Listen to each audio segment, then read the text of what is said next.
What's up, everybody? Welcome to Money Down Pod. I am Kayvon Izami. That's my guy, Sean White. Thank you so much for tuning in as the best time of the year is right around the corner. Football season is here, and we all can just take a breath of fresh air that football is finally about to be played. Sean, I know you've had a lot going on lately, man. How are you doing?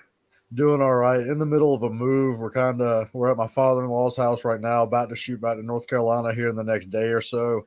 So yeah, Jeez. if we get some mic or internet quality issues, I apologize about that. We needed to get this pod out today, though. We needed to get it recorded. So if there's some mic or internet stuff, I apologize about that. That's on my end. But hey, we're gonna talk some football and get through it, right? Yeah, no doubt about that. Let's get this one thing over with so we don't ever have to talk about it again. I think the fans feel this way, the listeners feel this way, and I know you and I sure as hell feel this way. So let's do a quick couple minutes here on Deshaun Watson now that the news is down. For those that are tired of Deshaun Watson, we hear you. Stick with us because we're going to talk. We're just going to put a bow on this forever. And then we're going to move on to some real on the field things that are going on, quarterback competitions, injuries, how teams are looking. We're going to dive all into that right now in this podcast. But we've got to put a bow on the Deshaun Watson situation. Look, Sean, these are my thoughts, man. Watson, it's way better than 6 games. He sure as hell deserved at least 11 games. I think that he deserved more. To me, the main issue, though, isn't as much as the games. It's more of the fine. I think the fine is still ridiculous. I think he should have got way more of a fine. I think that's where you really hurt him. I get the sitting out for the whole year. I was a proponent of that, but I don't think that was going to happen once the NFLPA and the NFL were willing to negotiate. Once they were willing to negotiate, I realized right away it's not going to be a full game suspension, which was smart of Deshaun Watson. Because if they let Peter C. Harvey make the decision, it was probably going to be a full game. So, I mean, a full year suspension. So that's where Watson finally stood and said, all right. So the 11 games, man, I'm fine with it. The main issue I have is with the money. And the other main issue I have is the fact that they're letting Watson come back for his first game to be in Houston. I don't know if this is a TV ratings idea or if this is just like not thinking, but even Deshaun Watson's side shouldn't want to come back for that game. That's going to be a miserable game, dude. Like the things they're going to be screaming to him. Like if I'm Deshaun Watson, I get it. He's a competitor. He wants to get on the field. But if I'm Deshaun Watson, I would be thinking, man, what's one more game at this point? If you're sitting out 11 games, what's one more to sit out 12 just so you don't have to go and embrace what's going to happen down in Houston? I'm genuinely shocked that the NFL is okay with bringing him back for his first game at Houston. That to me is shocking. Everything else I kind of expected once they started negotiating. Yeah, the Houston thing was a bit of a puzzle to me. Like 11 games, just a weird number. Let's be honest. Most of the time it's an even number. The 11 games thing is kind of strange. But from the NFL side, the thing I kind of thought was maybe they want the ratings boost. And maybe they want to make Deshaun Watson as uncomfortable as possible in his first game back. So maybe that's how they're looking at it. Because I think that's probably going to be the most hostile fan base he faces out of this group. By far. And it's going to be on his first time back. And if we're being honest, Houston might not be all that good this year. That might be their Super Bowl game. And that might be the most energized the crowd is. So this could be the NFL throwing Houston a little solid. Like, hey, this guy kind of gave you a bad rep. He wanted out. Now we're going to give you the chance to go get him on this first game back. I also think this suspension was needed. I thought it needed to be a year as well. Yeah. But I mean, at the same time, David Mulugheta, we've talked about it over and over. He did such a good job of getting it to $1 million this year for his client, to where even if he was popped for a year, he's not losing a lot of money. Yeah. The fine probably needed to be bigger. But at the same time, I can see where the NFLPA doesn't want the NFL just coming after people's guaranteed money like that, unless it's an egregious situation. So the NFL was kind of in a rock and a hard place there. I think there was a lot of discourse for Watson against Watson. I think a lot of people kind of looked at it like a normal human, was like, yeah, something was shady going on there. He needs to be gone for at least a year. And then you had some detractors that thought he shouldn't have been popped but for the 6 games or at all, really. So I think right here in the middle, That's probably about the best we're going to get. It's the best compromise you can come up with. Like I said, the fine's kind of bullshit because it needs to be higher, but I can see where the NFLPA would go. We can't have you taking a bunch of people's guarantees, voiding them out, and that would be a big union issue. So I could see where the $5 million, Watson was probably happy to give that up. That was a big thing that he wanted. And I can kind of see where the NFL is like, all right, we're not going to put you on national television now. We're going to suspend you the 11 games, but we are going to get a little ratings bump on that 1 o'clock window when y'all go to play these Texans out here. We're going to make it as uncomfortable for you as possible. So I do think that was a good thing that the NFL did for that. I think that was what the strangeness was with the 11 games, but I think that had to be their reasoning on that. Now, are you done with this Deshaun thing? Because I want to throw. Okay, you want to go ahead? I want to say one more thing about it. I like your idea of, because I said the ratings thing as well, but I really like your idea of making Watson uncomfortable. I think that's a thing that I didn't think of there, and I actually could see the NFL really thinking that through, because it just doesn't make sense to me any other way than that. And the ratings boost makes sense and everything like that. I do just want to throw one thing out, that how this all, like, I don't think that I think the NFL kind of did Watson a solid, if we're being honest here. If the NFL wanted to, they didn't have to negotiate with the NFLPA here. They could have said, no, we tried to negotiate with you guys before the Sue L. Robinson ruling. You guys didn't want to do that. Why would we negotiate with you now? Because they knew Peter C. Harvey was going to rule worse than this. The only reason why the NFL didn't do that is because they didn't want it to stretch out and go to federal court and all that stuff, even though the NFL would have won. The NFL would have won. So the NFL kind of did Watson a solid by negotiating in the first place. Now, I want to say this, and this is maybe where you're going, I'm not sure, but we can go from there. I want to bring up the on-field aspect of this, because what we saw in that first preseason game, and this is no disrespect to you and your Jags, but Jacksonville is not known as a hostile environment. It's honestly one of the least hostile environments in the NFL, if we're being honest.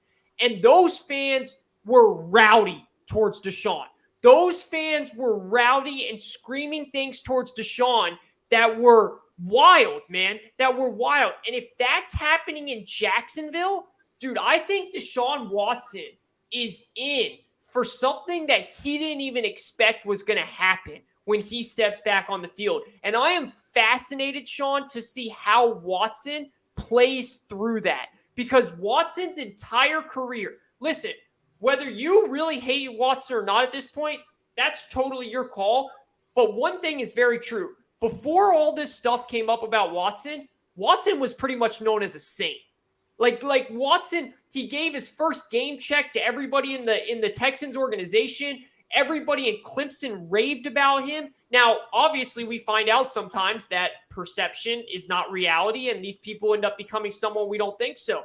But before all this stuff happened, Watson was known as a good dude. So to go from that to a guy that is going to go into every stadium and get called pervert and freak and all these names and just people screaming at him, Sean, it's going to be fascinating to see how his psyche messes with that, because Watson's so talented. He's a top 5 quarterback in the league when it comes to talent. But when it comes to this is a whole different ball game, bro, and this could screw him up. Yeah, one last thing on the NFL choosing to go with this, and then I'll answer on that. The NFL choosing to go with this, you made a good point about negotiations. I think another thing that can't be taken too lightly is you don't really know how much the NFLPA really wanted to defend this dude. Yeah. And I think the NFLPA did a little solid for the NFLPA. The NFL kind of did them a solid by being like, we're going to go easy on you right here. But just keep in mind later on, if something else comes up, you're going to have to kind of scratch our back too. We're working with you here, not Deshaun. We're working with you. So I think that negotiation standpoint from the NFL, always negotiating from a place of power like that, that's kind of a smart, savvy business move on their end that I do feel like they were doing just to kind of keep the union happy right now in an uncomfortable situation, really, for a union there. On the field, hey, shouts to the Jags fans for actually coming through, kind of showing some grit out there. They were showing up and showing out, because I mean those you sick fuck chants were out there the whole time. Let's be real.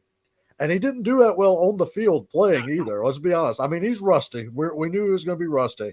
Yeah. But I am going to be very curious to see how he plays in hostile environments. Pittsburgh, Baltimore's going to come at him hard. Cincinnati's going to be out there. You're going to have some of these fan bases. Like I said, Houston might be the worst. Like, that might be the worst that he's going to have to deal with coming back. So I can't wait to see how Deshaun responds to something like that. Because like you said, he was always regarded as the highest of high character. Yep. He was always regarded as the man. And even when he played other teams down south with Clemson, he was still looked at as like that dude. Yep. And not a lot of people in the NFL just hated Deshaun Watson unless it was a divisional opponent. I hated to play against Deshaun because he was good, and I hated him because he was on the Texans. It makes me sad that I have to kind of be against him still now that he's not on there anymore, because it does make the Texans worse. But, man, seeing how he responds to some of this criticism, we see it break down full teams in hostile environments. Just seeing how his mental capacity can be out on the field, it's going to be something fascinating to watch, because I'll tell you what, he's definitely rusty, and his timing is going to be off. He's going to have to work really hard to get that timing back, especially with how the practice layout's going to work with this suspension. I wanted to twist it to you on this. How do you see the Browns doing on the field during this 11-game suspension? Do you think they're still a playoff contender, or do you think this year is going to be kind of a throwaway year, get Deshaun right in the last 4 games, and then get him back for next year and really go all in? Yeah, I think it's a wash. I don't see them doing anything. Listen, I'm a big Jacoby Brissett fan. I watched him close up at NC State. I think he's a very talented backup quarterback. That's what he is. The Bengals, they're going to rely on the run game, but this is the whole thing. Guys, the whole league knows that. The whole league is going to make Jacoby Brissett beat them. They're not going to – they know that they're going to rely on the run game. And as talented as the roster is, they're not going to stay in contention. Not in that AFC, man. And I understand their schedule is somewhat light for the first couple of games, but even with that roster – you just don't know how someone like Jacoby Brissett's going to perform. I don't see it. I could be wrong, man, but I think this year's a wash. And I actually think it sucks. Don't get me wrong, because the roster's so good. You never want to waste a year when your roster is this good. But I actually think it's going to do the Browns a service for next year that Watson's going to get to throw off the rust. And he might look bad in some of these games when he comes back, but it's going to help them out. Because then he's going to be done. He's going to get that rust off, and he's going to be ready to fly into next year, where then I think the Browns will be a very good team. But I don't see, like the boys out in the deserts, they already bumped their win total down from 9.5 to 8.5. I would take the under on that. I see them winning 7 games max. I don't see them winning a lot of games here, which is great for Houston, because that first-round pick is going to be much better, in my opinion. I don't see it. I don't know what you think. Yeah, the weapons aren't that great. You got Njoku, you got Peoples-Jones, and Amari Cooper. If Amari Cooper, your point is, if Amari Cooper goes down, they probably have the worst receiving core in the league. I mean, I'm a big Peoples-Jones guy, and yeah, I kind of agree with that. Like, I have to agree with that, and I'm one of the more Peoples-Jones underrated type people out there. So that's a tough blow. You got Kareem Hunt asking for a trade too, so you got to deal with that. True. It's kind of going to be a bumpy year for them. I will say this. The only chance they have, in my opinion, they got to start 4-0. Yeah. Those first 4 games, they have to start 4-0. And I do believe that defense probably going to bring it towards Baker that first week, and they might can pull off that win, because I do want to get to the Panthers later on in the show, but I think they might can get that first win. But after that, man, they've got to win those next 3. If they don't get that first 4, I don't see any way they have a shot at contention once Watson comes back, because you got to give Watson a loss or 2 just on rust alone, I feel, as well. So you're going to have to get those games going in those first 11, and I just don't know if Brissett's that guy. I will amend that if they trade for Jimmy G, to be honest, because I do think Jimmy G would be enough to win them enough games. Yes. That would be a little awkward, though, if Jimmy G gets you to a spot and then Watson comes in and plays bad. I don't know if the Browns want to deal with that. I think more likely what you said is correct, and I agree with that take. I think they're going to look rusty and bad in these first few with the backup quarterback. Deshaun's going to come back, probably not look like himself, probably maybe even look like one of the bottom 15 quarterbacks, not a top 15. And then I think he'll shake that rust off a little bit and come into training camp next year feeling more confident about himself. That's kind of where I'm leaning on that, because I think it's going to be tough in the stadium, like we discussed. So I do feel the Browns probably miss the playoffs this year. Next year is going to be where they're going to be a trendy Super Bowl pick, and Vegas will probably have them slotted that way. Kind of how Vegas has the Clippers, who get injured all the time in the NBA. Vegas will have the Browns way up there again. This year is just a bad year for them, and they kind of knew that going in. Yeah, good point. And I like your Jimmy G point. I don't think there's any way the Browns bring him in now. If there was a suspension for the full year, I think they would bring him in. But because of exactly what you said, dude, they can't take that risk. I know it's all about winning football games, but if Jimmy G comes in there and wins, I understand the players in that locker room like Deshaun, but the players want to win. If he comes in there and win, it's going to be hard to look the players in the face and say, all right, we're what? Whatever, 6-2 or something like that, 6-3, and now we got to bring Deshaun back. Like, you can't do that, and it's just awkward situation all around. But then you would have to bring him back because you're paying him $250. So I completely agree. I think Jimmy G is off the table now, and they're just going to roll with Brissett and take the punches. Let's move on to really big news that it's always funny saying this because it's never good news when someone has an injury. But I guess for the Jets, it is good news that Zach Wilson's injury is not as worse as it could have been. But it's still bad news, man. And even though Robert Saleh, for every time he talks, he like salivates over Joe Flacco, and he talks like Joe Flacco is like Tom Brady. I mean, the way this man talks about Joe Flacco is ridiculous. This is terrible news for Jets fans, okay? It's good that he's going to come back, Sean, and everything, but it's terrible news for Jets fans, and this is why. You had to know what you have in Zach Wilson. When Zach Wilson comes back, if he plays bad, it's going to be, well, is the injury affecting him? Is the injury still lingering? Like, there's going to be these excuses. Is he 100%? There's going to be these excuses now. And once again, we're not going to find out who Zach Wilson is until later on in the season, until he gets healthy. And I also just want to put this out there. I'm a fan. I'm a fanatic, so I understand Jets fans. But I've tore my meniscus. I tore it recently. 2 weeks is very optimistic. Now, I know I'm not some special athlete. I'm far, far from it. But coming back in 2 weeks and playing an NFL football game is extremely optimistic. Like, extremely optimistic, man. I just don't see how that's possible. I think it's way closer to the 4-week side of things, in my opinion. But you just hate to see this. You hate to see this. I feel for Jets fans, and I feel for Zach Wilson, and I can only hope that he comes back so that they can figure out what they have in him, man.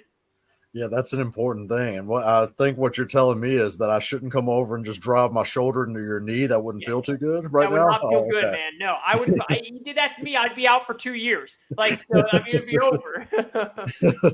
But yeah, it's a bad situation for the Jets for sure.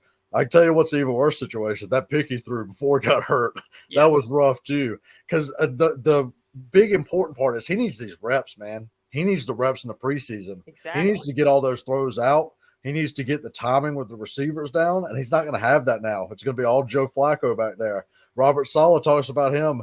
Me and Kayvon, on my bachelor party, actually had a bartender that was a Ravens fan, and this is right when Lamar came in and was cooking people. And this guy he loved Flacco, man. He's not Flacco. Flacco was that guy. He was that dude. He's not Joe.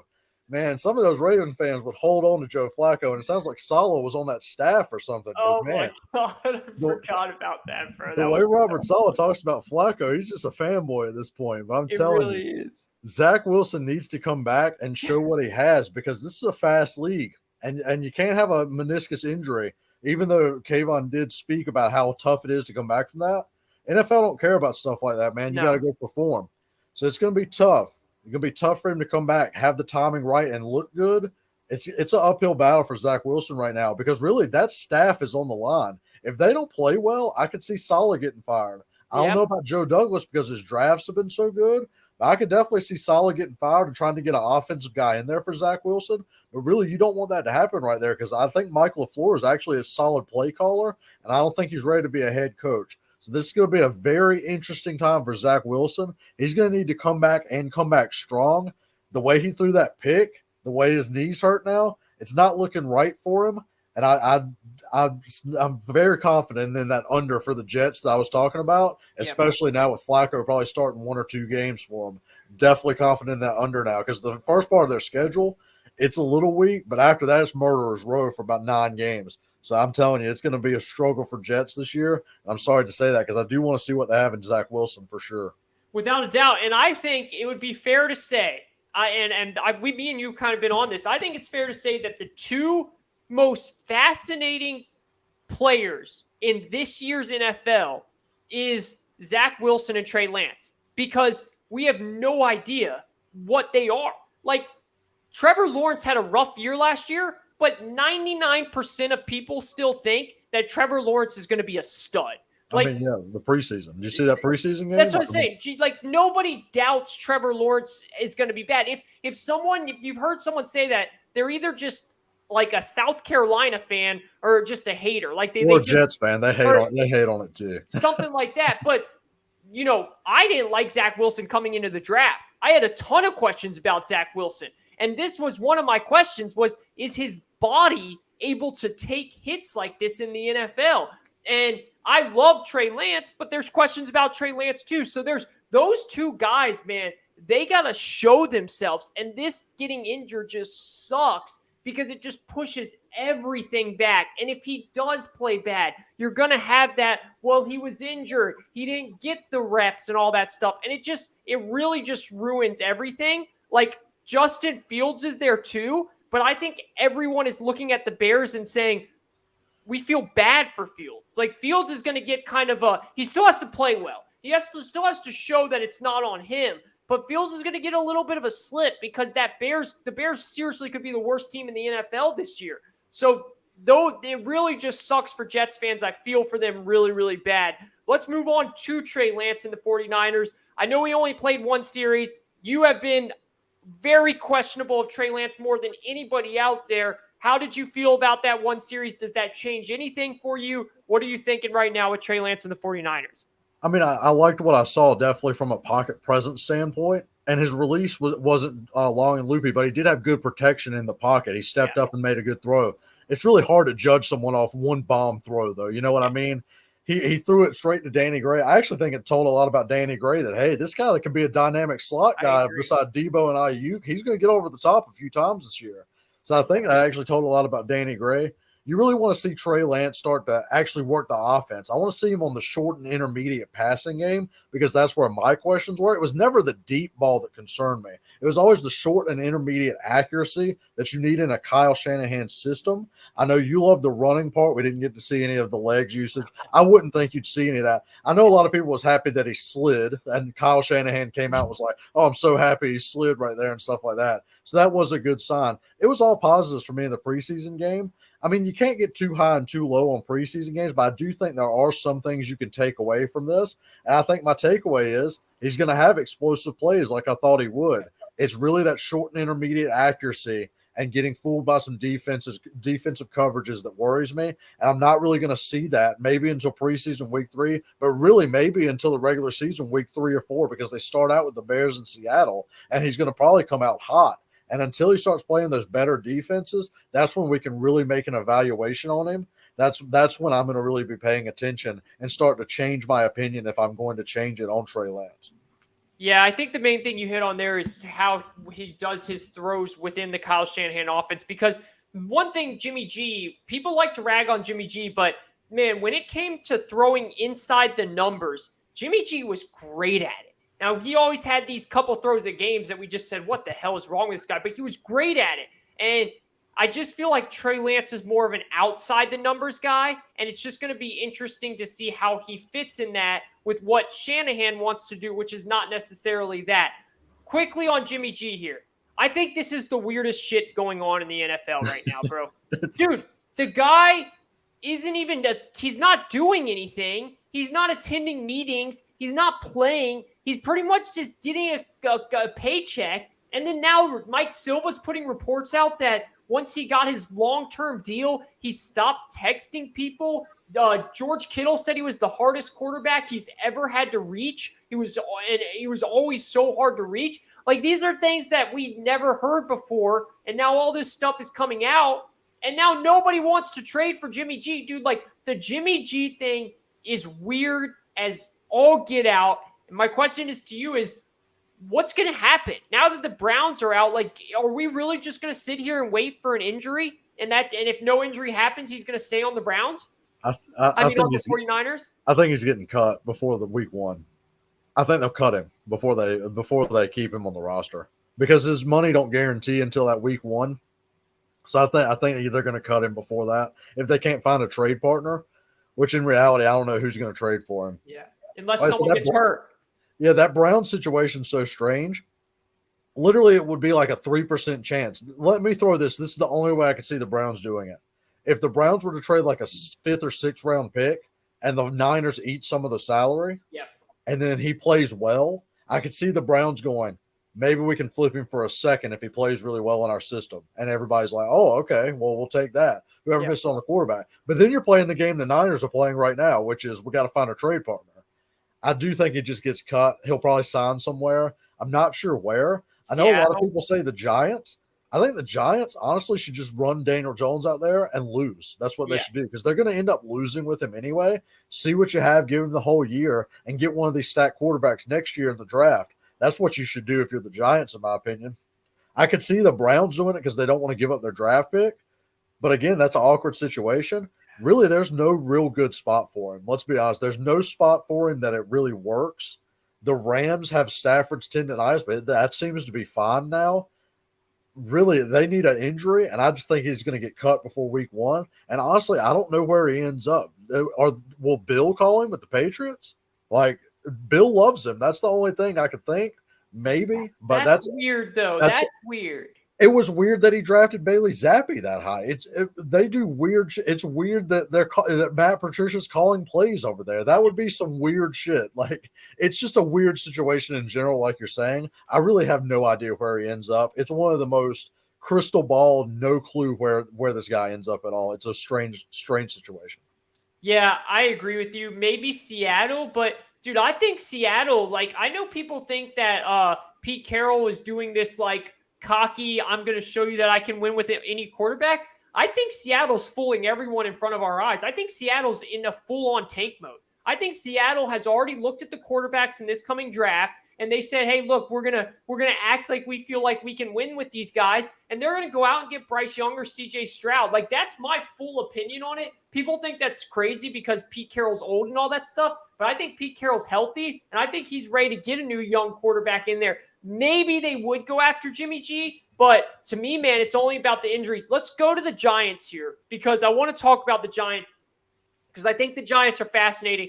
I completely agree with you. I think it's stupid to bring Jimmy G in. First of all, their roster is not good enough. So Jimmy G, man, people like to hate on him, but he's actually a good quarterback. Like the guy can seriously win some football games. So you don't want to bring him in there if you're like in the middle like that. So I think that's just dumb. I think they got to know what they have in Daniel Jones, which, by the way, my take on the Giants is I think they already know what they have. I think they already are done with Daniel Jones. They're going to move off of him, and they already know that, man. I think that they just are giving him one last chance to go out there and kind of like let him have his chance, and then that's it. But the Giants, to me, man, I would not be shocked one bit if Tyrod Taylor is starting by week 6 or 7. What are your thoughts on that?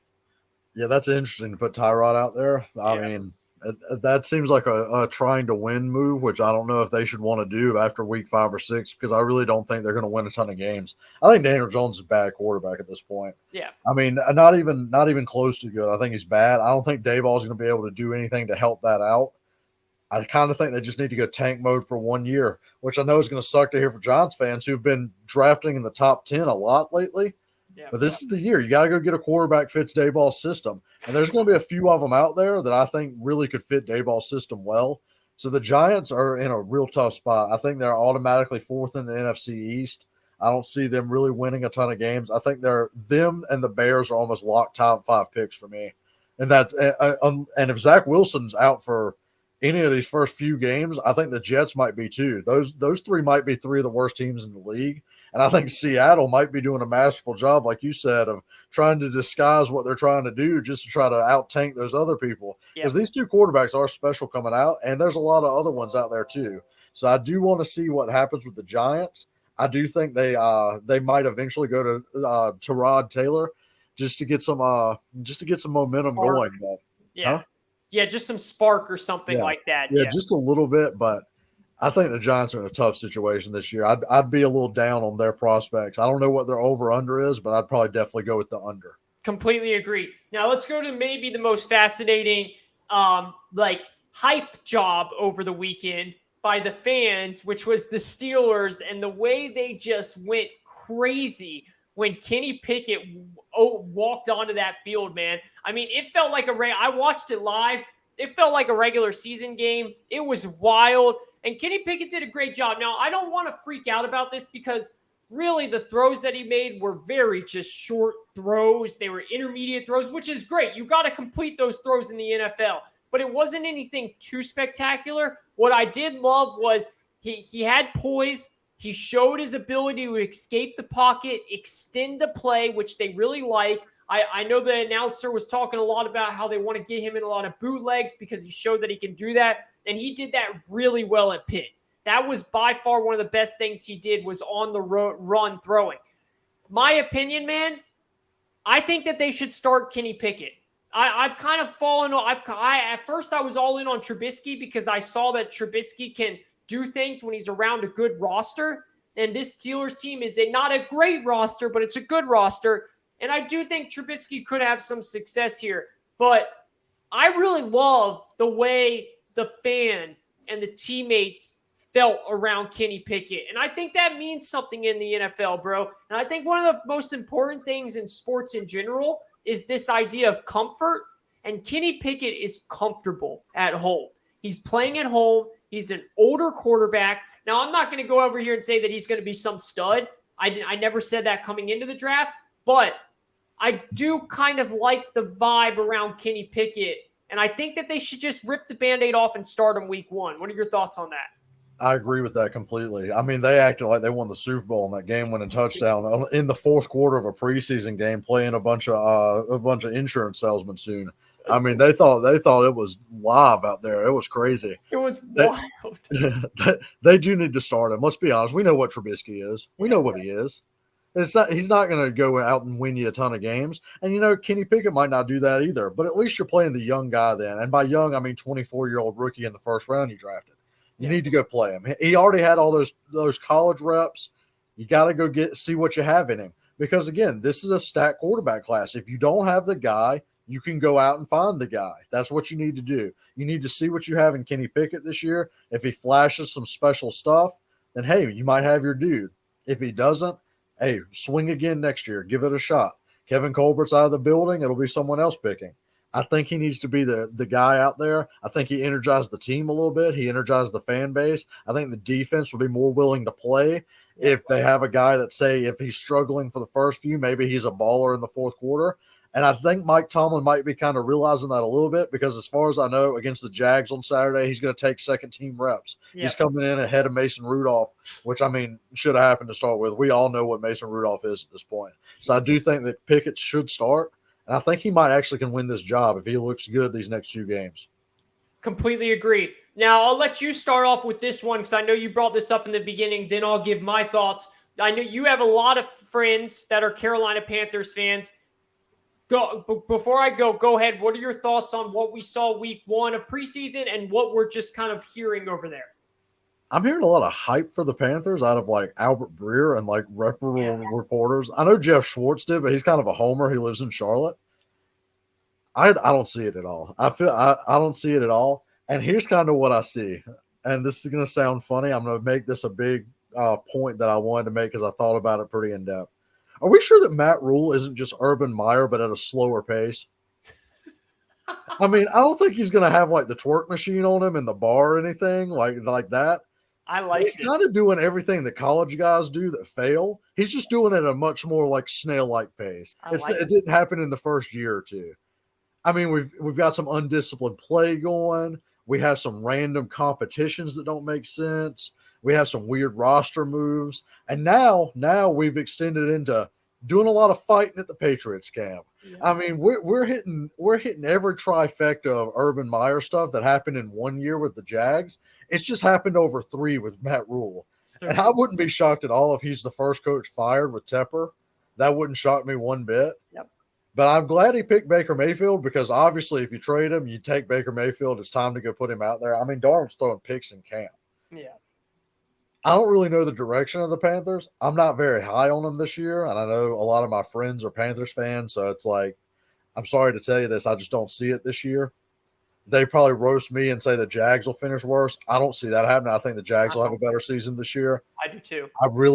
I just don't buy the roster with the offensive line. Baker does have the weapons to throw to, but that offensive line is just going to be so bad. And I really don't buy the coach at this point. I think he's going to flame out and go back to college. I think that's what Matt Rule's going to do. I just don't buy the Panthers at all.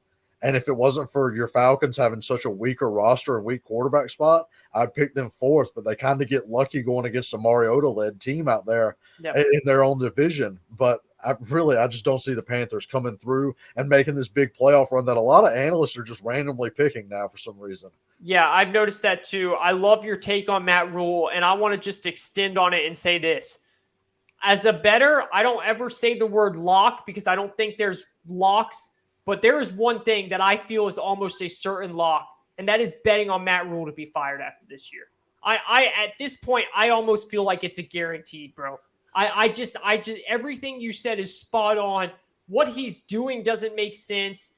I would not be shocked if Baker is still on the team next year and they actually kind of go around Baker, try and like do something with Baker, but with a new coach. Like, I think Baker might play decent enough to show what he can do, but I think that the one thing that is certain is Matt Rule is gone, bro. I don't like anything that he's doing. I don't even like the coaches that he's hiring, the things that he's saying. I don't think the team respects him anymore. I just don't like anything going on in the Panthers camp at all. The only thing that I think that is clearly going the right direction is that they're clearly going to Baker Mayfield. And that's the smartest thing because like you said with Mitch Trubisky, we know who Sam Darnold is, man. Like, Sam Darnold is not going to come in there and win you games. At least Baker is going to excite the fan base. He's going to sell some tickets. The teammates, maybe they might not like his attitude, but they're going to get pumped up about his